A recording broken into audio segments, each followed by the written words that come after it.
Welcome to Bound by Books. I am one of your hosts, Danielle Bannister. I also write under Danny Bannister. I write all things swoon, from sweet to sexy to suspenseful. And today I have a guest podcaster with me. She is Jessica Waldron, and she writes under Constance Ruth Clark. And tell us what it is that you write. Give us a little feedback about what it is you do. Hi, Danny. Thanks for having me. I'm wicked excited to be here. Yeah, I write steamy romance, both contemporary suspense and historical with a dash of paranormal, in the time travel element sort. But yeah, that's kind of what I write. Great. Well, so you and we're sort of new acquaintances. We met at a local book signing, and we were both, I think, one of the only romance writers in that particular group of authors. There's a bunch of authors there, so we sort of Yep, naturally sort of gravitated toward one yep, another and yep. started talking shop and uh, hmm made a connection, and we started talking about the things that we feel that we excel at and things that we don't feel that we excel at, and you had Yeah. because there are strengths and minuses in anything that you do as an author, and one of the things that you and I were talking about is sort of this expertise that you have, sort of helping those indie authors who are just stepping into to this hmm business, who may have been traditionally published in the past and are now sort of getting their feet wet and trying to figure out how to navigate the indie waters. And I thought that would make a great podcast. So I've twisted your arm to talk about Pretty much, that yeah. today. It is what I do. I twist the arms. And so you and I sort of together, we tried to come up with sort of a, I guess, 5 tips for those authors stepping in. Now, we have to caveat this, that this is a massive undertaking. This is not a simple thing that we could possibly recap in one podcast. We'll sort of highlight the things that we think are the hmm most sort of important, and then if after the podcast you're like, you know what, we really want you to dive deeper into one of these areas, let us know, and we'll do that. But for today, we'll just do sort of an overview. But how did you, I guess, get to the point where you wanted to sort of help authors on this particular bumpy ride as becoming an indie author? Well, originally I didn't. I was just trying to do it for myself. Yeah. And that's I think where a lot of people like myself start. Is you're just trying to figure it out for yourself, and then you meet other people who are also trying to figure it out, and they're like, "Oh my God, you have that figured out. Well, can you help me figure it out too?" And so that's kind of where the coaching comes in. So I have helped quite a few authors learn. Some of them were traditionally published like myself prior to becoming indie published, and then some of them were never traditionally published, and I just helped them get right in, get their feet wet completely in indie publishing, and they haven't looked back. Right. And they're all steamy romance, like myself. So Yeah. with the exception of one of my clients who is small town, um, but she's not steamy romance. She's just small Right. town, and she writes mysteries and stuff like that. So Right. and she's become very successful. And Good. yeah, she's quite, she's constantly saying, you got to listen to it. And she asked my opinion about everything, which is great because Yeah. it's nice to be able to give that. And sometimes Well, I'm like, I don't know, but in my educated guess, yeah, this is what you exactly. should do.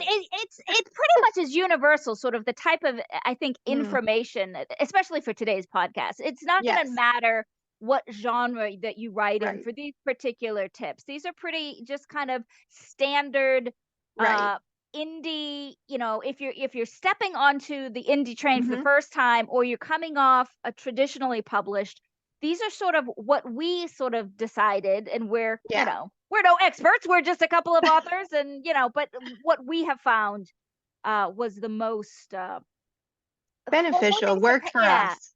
Yeah. things to pay attention to, be aware of, because it is hmm a very sort of a daunting task. It's not just writing a book and hitting publish. That's the No. easiest part of the writing indie journey. And I think that there's this misconception, especially if you're coming from traditionally Mhm. published, that's essentially what it is, and that the machine sort of takes care of it once you hit publish, that Amazon is going to start That was a promoting your book mistake that for I you. made originally. I Yeah, made that mistake originally thinking that being traditionally published, they are going to take care of everything, and right. they didn't. No. Nope, they didn't do any marketing for me. I didn't even know I was expected to do it. Yeah, I didn't understand. And even though I had a say in my book cover, they're the ones who actually did the book cover, and they did a horrible job of it. yep. If you look at if you go back and you look at my author page, you'll see it very early on because it was published in 2011.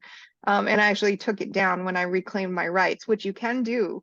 Yeah. As an author, you can Read your reclaim your rights. contracts. Read your Hmm. contracts. Don't just say, Yep, make "Oh, sure you know. they have my best interests at heart." No, Uh, they have their interests at heart. exactly. So read it over, get Well, something to legal eye. and the yep, exactly. And the other thing that you really have to be careful of is, you get this book deal that you think you're getting.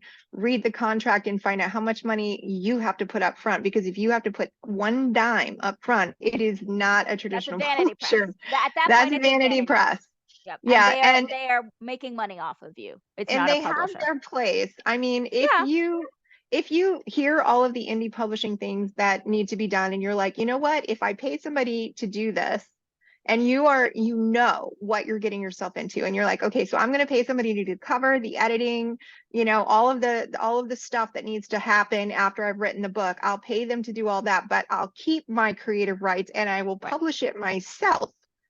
Actually hit the publish button and Right. put it up on And then Amazon and put it up on manage the Apple. expenses and Right. whatnot You after. manage all of that after, but you put the money up front because you're going to have to pay for the money up front anyway. You have to Yeah. put money into editing. You have to Yeah. put money into your covers. You have to put money into your formatting. Yeah. Otherwise, who's going to read a poorly formatted, poorly edited with a cover that nobody like, oh, that's Yeah. probably not going to be a good book if they Yeah. look at the cover and they're like totally turned off by it. Right. And that I guess sort of So speaks to yeah. sort of like our first tip is that Mhm. that creative control is now in Yours. your court. Like once you are indie, it is fully in your court. To an extent, Mm. it depends on the traditional publish how much sort of creative control you have. That varies. But once you're an indie, all of those creative decisions are now Mhm. yours to make. You need to find the designer. You need to find the editor. You need to figure out how to format the book. You need to market it. Exactly. You do it all, right? So this is Exactly. Yeah. it's in itself can be enough, especially I think maybe for some traditionally published authors to be like, oh, I can't do Well, that. it's very intimidating in a way. Yeah, it is. It can be, excuse me, it's very intimidating in a way because all of the things that you just think, okay, well, I've written the book. Yeah. With the cover design, there are a lot of nuances to cover design that you may not consider. Mhm. For example, what sells? What's going to catch a reader's eye? You have like literally 2 seconds while they're scrolling Yeah. through whatever they're scrolling through to catch their eye and to get them to click on your book. Right. And if your cover isn't catching or it doesn't fit your genre, like maybe they click on your book because it's a really catchy cover and they're expecting a murder mystery, but you're steamy romance. Well, Right. that's Right. not going to fly because Right. now all the murder mystery fans are going Yeah. to be mad at you. Right. Even if they do click through and buy the book, you're going to get horrible reviews because they're going to be like, this was not what I thought it It was. did not meet my So, expectations. The did packaging did not. not match what was on the inside. So yeah, you also can't Exactly. lie on your cover. You can't go, oh, No. this type of cover sells really well. I will slap it Mhm. on my book that has nothing to do with that. Exactly. It's not gonna Exactly. pan out in your favor doing that. No, exactly. And that is a mistake that I've seen a lot of indie Yeah. authors make is that, and another, and they get the cover, you go and you see a lot of pretty shoes and you're like, oh, I need that pair. Oh, I need that pair. And I'm just using shoes as a Right. metaphor because I really don't do Right. that. But, for anyone, it's something that you just go and you buy. I know authors who do that with covers. Sure. You know, Sure. they look at these pre-mades and they're like, oh, that's so pretty. Oh, I could write a book with I'll that write a one. book on that one day. Yeah. You Yeah. know, Yeah. Yeah. yeah. Yeah. Yeah. Oh, Don't make that mistake absolutely. either. Yeah. Absolutely. Yeah. Yeah. Your book cover should sort of convey they should look at a cover and know exactly what type of book this is. They're going to know it Right. instantly. Is this going to be a steamy Yep. romance? Is this going to be a comedy? Is this going to be a murder Yeah. mystery? The Well, tone and needs to be there instantly. Well, and the other part about your cover is you have the option of designing your own cover as an indie. Mhm. Now, I wouldn't do that if you don't have any like eye for it. If you don't have an eye for it, don't make the mistake of trying to do it. I have worked with authors who have made that mistake, and it's horrible results. You Nobody can wants to buy tell a that book. it's a cover made by somebody who Right, doesn't know what they're doing. And so if right, you see the cover doesn't meet standards, then nobody's going to take a chance on what's the inside, because if that's what the right. cover looks like, the inside's going to be garbage too, even if it's not. Right. So Even if you have it professionally edited and you spent the $1,300 to edit your 100,000 page, yeah, I mean, 100,000 word yeah, manuscript, yeah, yeah, yeah. because that's what it costs. Let's Yeah. be real here. I mean, that's one of the things about indie, editing. And it's not for every, especially, let me retrack. Okay, so especially in the beginning when you're a new author and you haven't published before, you need to spend the money on an editor. You need Yeah. to. Yeah. You've got to have somebody that you can trust, who will give you the real feedback into how your book is, what your writing strengths and weaknesses are, so that they can give you that feedback. You have to spend the money on that. Traditional publishers, they're the ones who take that chance and Right. spend the money if you go traditionally published. But when Right. you're indie, you have to do it yourself. Once you have some experience, and I'm going to get a lot of slack for this, I know I will, but once you have some experience, you can kind of step back a little bit, use tools like Pro Writing Aid or Grammarly to kind of Right. see are your commas in the right place Right. kind of editing.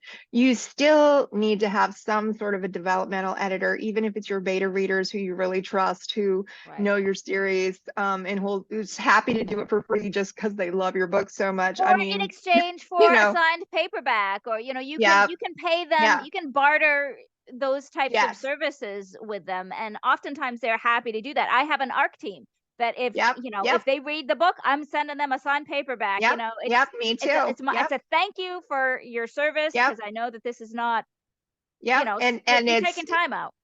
exactly, Yeah. exactly. And they don't have to do that. And Right. it's part of having that, but having a beta team who reads through it and then says, okay, can you expand on this, or you missed this, or here you're saying that her birthday is here, but here you said it's here. Right. Right. Somebody, those can be invaluable. I do have a small beta reading team, alpha Yeah. beta readers, that I rely on the same as I would have a developmental editor.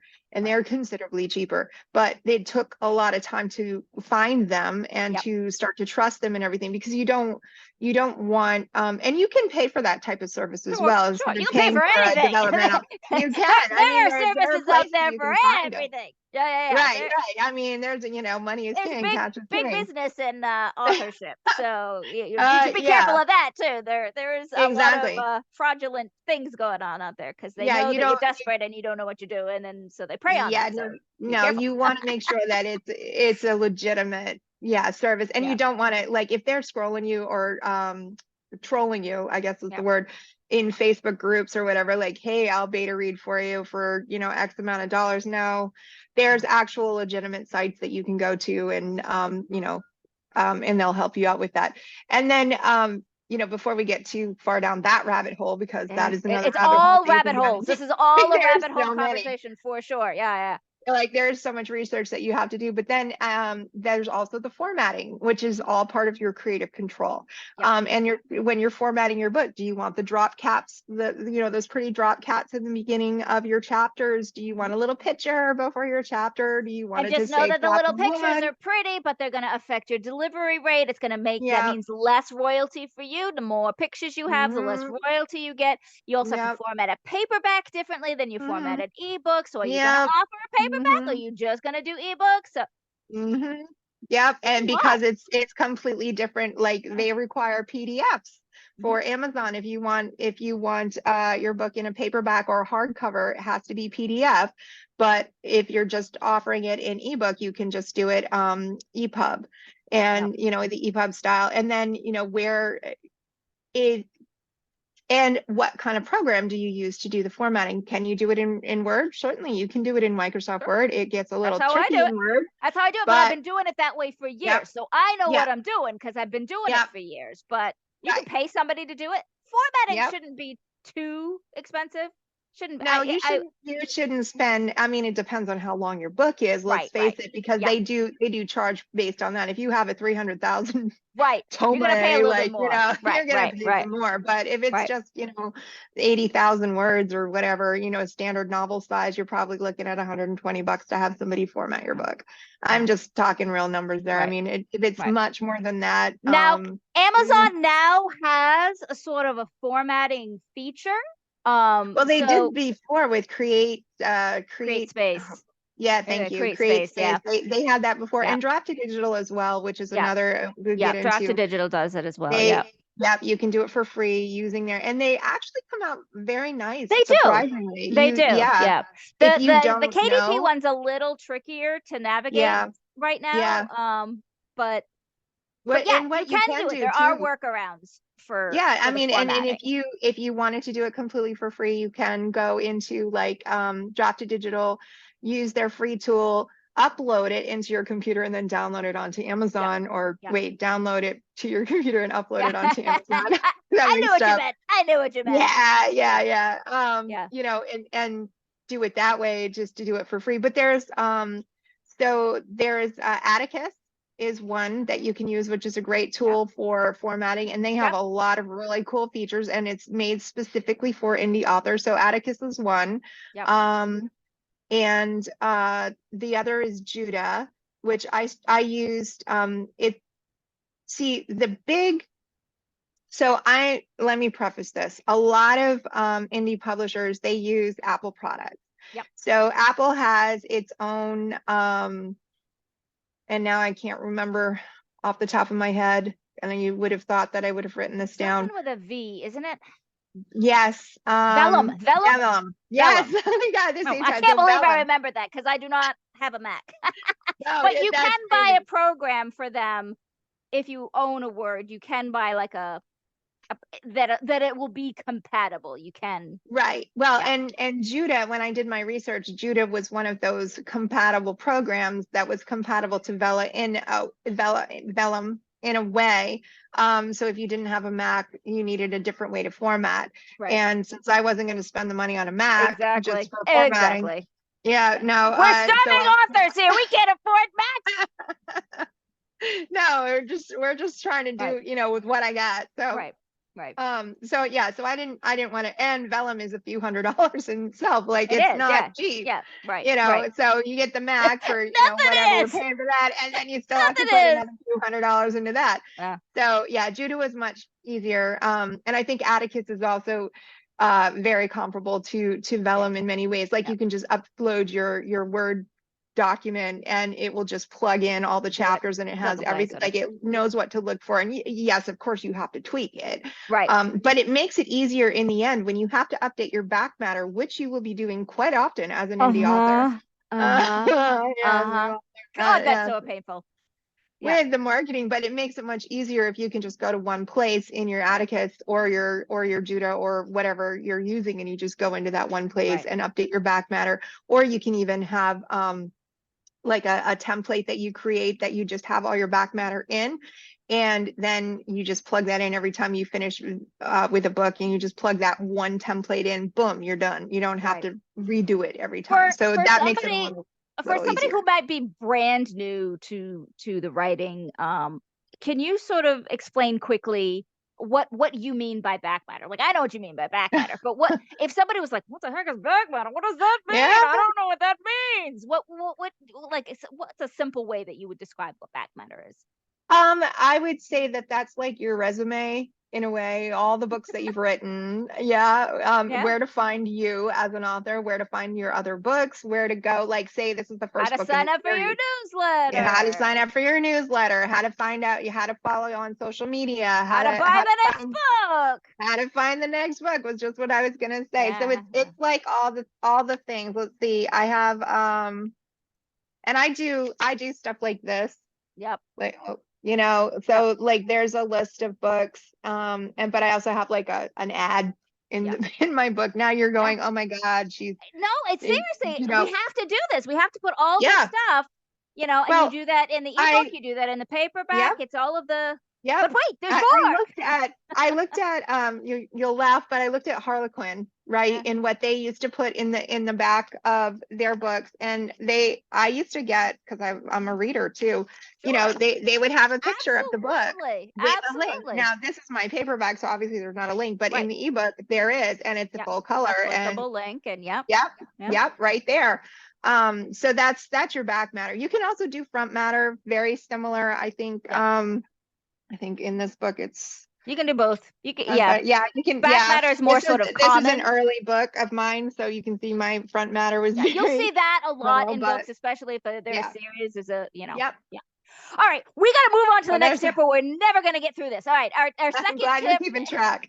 Our second tip is sort of talking about publishing control, because you are now the publisher of these books that are coming out. How are you, keeping track? Are you using free ISBNs? Are you paying for ISBNs? How many releases a year are you going to do? Are you mapping them out? Do you have a strategy? What is your business plan for this publishing business of yours? And that is all something that you need to, as if you're considering indie publishing, you have to consider all of those as well. And this is something that I get flack from some, but a lot of other indie authors are in the same boat as me, is where ISBNs are expensive. Let's just face it. And you need a separate ISBN for your paperback.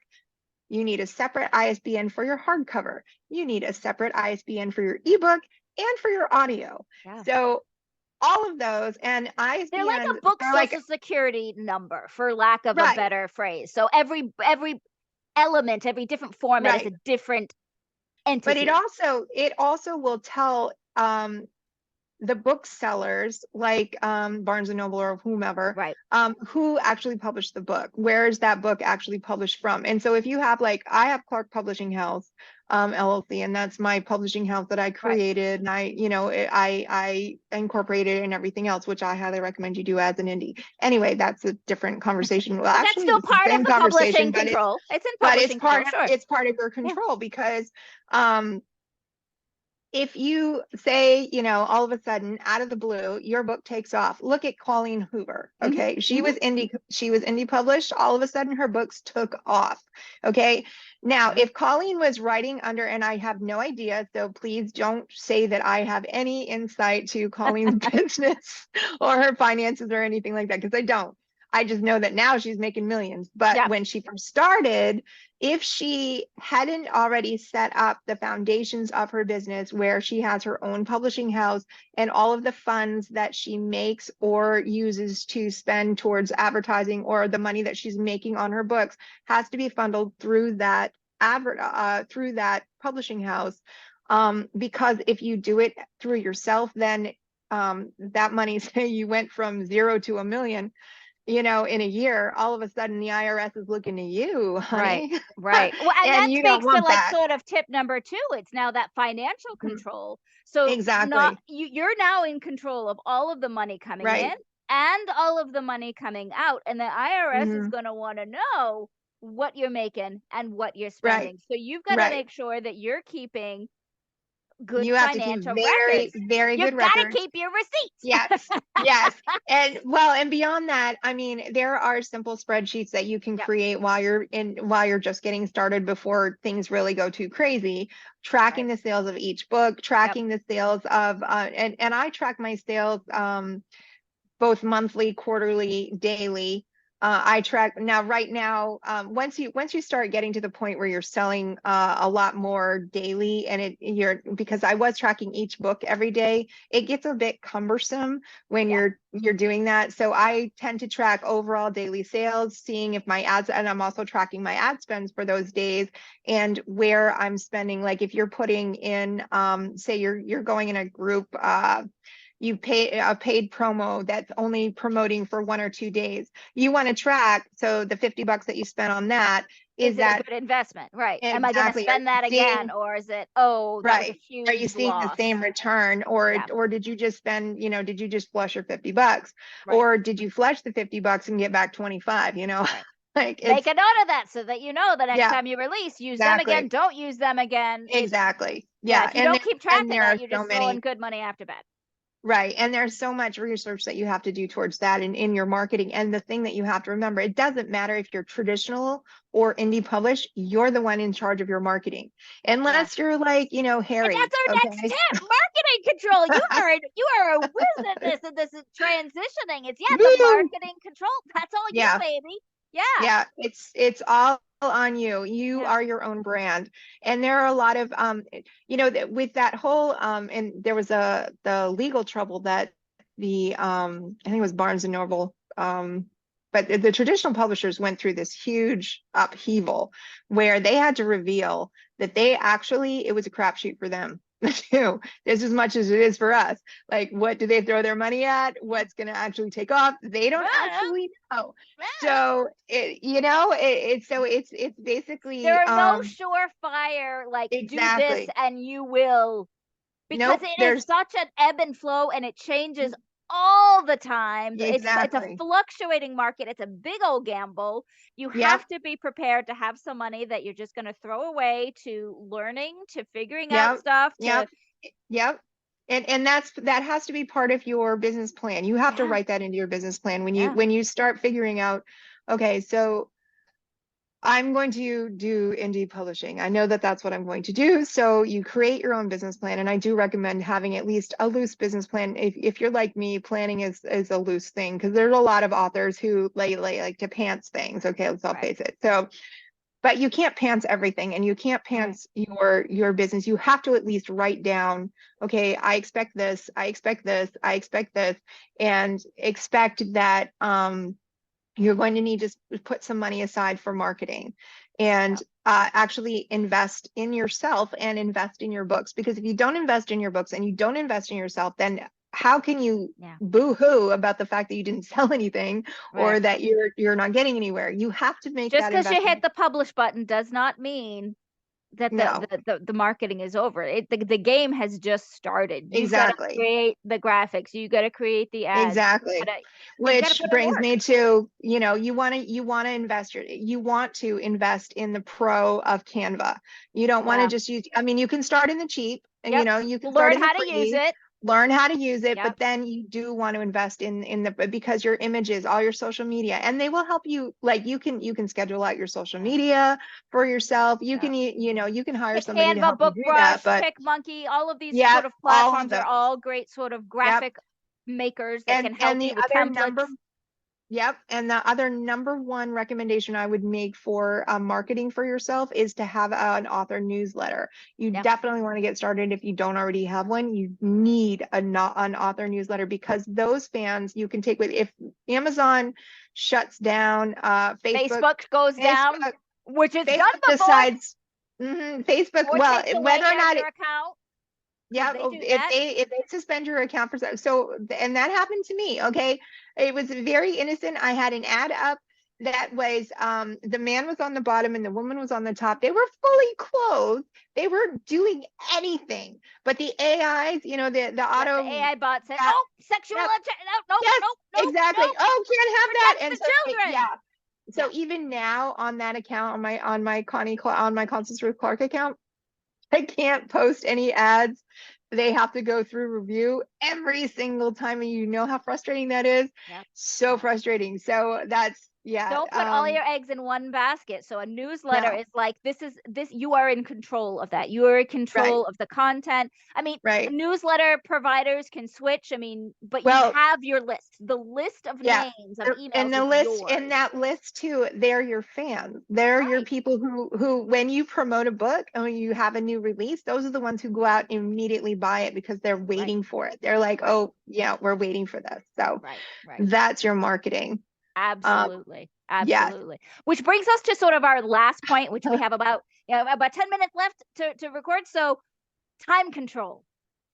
This Yes. is like a huge piece. I mean, obviously, of the things that we just sort of listed, of the things that you're responsible for, you start to go, when am I going to Yes. have the time to do this and write the book and, attend to my family and maybe Mhm. go to a day job? So, Mhm. when does all of this, take Well, place? and that is one of the things that I know you are like when you actually shine at, and that is planning. You have I, to plan I do. everything and you have to Yeah. plan it right out. And one of the things that I found immensely helpful for me, especially in the beginning when I had no idea where to go and I really needed to like narrow down what I needed to do when and how, is a planning technique. So I use Sarah Cannon's HB90 method, heartbreak I've used her. that before. I've used that Yep. before. Yep. And she is absolutely amazing. So if you struggle with planning or trying to figure out, what to do next and how,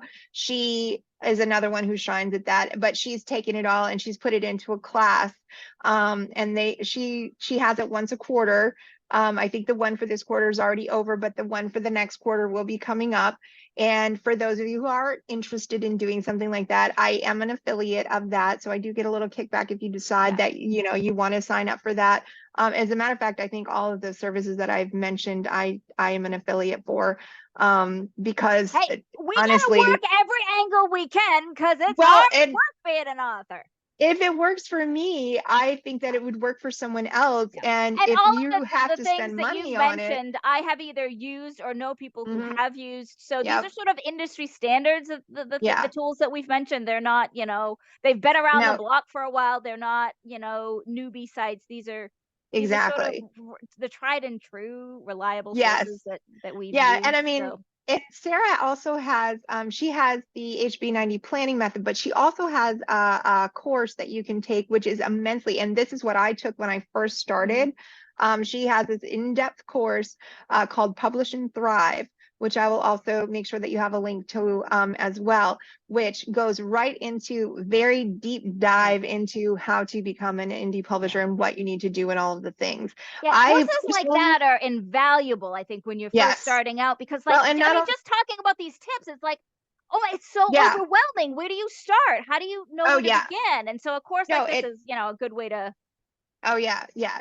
It completely. It's yeah, I think this is my workbook yeah. that I had. Yep, I had a big old workbook too. Yep, yep. Yep, It ended yep, up being too big for me. I'm very bizarre with my planners. They have to be a certain size, yep. and it wasn't the shape that I needed. So for me personally, I couldn't continue with that. But I could see how very valuable it would be to somebody, especially if you're just starting out or you're not a Well, very good planner. It's a great and place you to sort have of start. you have access to it for life. Like she gives you Right, lifetime access to it. So if you find it helpful, or if you're like, okay, well, I'm not at that point yet, but I right, know that I will be 6 months down the road, you can right. put a pin in it and go back to I it can later. watch this on a Yeah, Saturday, or I can, you yeah. know what I mean? You can figure It's out the yeah, time to do it. Those types of yeah. classes are always good when you have lifetime access Well, because and she has a huge Facebook group that with a lot of other people who can help you out, even if it's not particularly her. She's actually much bigger now with all of that. So it's extremely helpful. So I highly recommend, looking into Sarah. As for me, what I do is I coach one-on-one mostly. And I'm looking into doing my own course, but really I prefer the one-on-one because I like being able to see where more you're at, see what's going individualized, and on. yeah, Yeah, you can help them on yeah, an individual basis. So if there's somebody who's like exactly. listening, who's like, "Hey, I just really need somebody to hold my hand," that's sort of what you Yep, do. Like, that's help what I me do. personally do this, Yes. not help help me. Yes, Yep. Yes, exactly. And okay, where are you at in your situation? And let's dive down and see what you need to do next, because that can be very overwhelming to try and figure out, okay, I've written my book. What do I need to do next? Like, what is the next step? And trying to figure it out on your own. I mean, you can. And there's a lot of us who have done it, but if you're, it's gonna take time thinking, too. okay, So it gets very overwhelming. So tell me what I should do next. And that's, a lot of my clients are at that point. They're, tell me what I should do next. And then I help them. I hold their hand and tell them, okay, this is what, I mean, in my professional opinion, this is what I would recommend. I never tell you exactly what to do. I say, in my professional opinion, this is what I would recommend. This is what I would suggest you do. Yeah. So, I mean, obviously the 5 tips that we talked about today, we had to gloss over them because we only have a short time to record. But if there's anything It's in not here enough. that you want, a deeper dive into, let us know in the comments and we'll do another podcast in the future. But until then, we are out of time. I want to thank you, Jessica, for coming, taking some time out today. And we hope that you join us next time on Bound by Books. Bye, all. Wait! Before you go, don't forget to like, comment, and subscribe, and check us out on our website, boundbybookspodcast.com.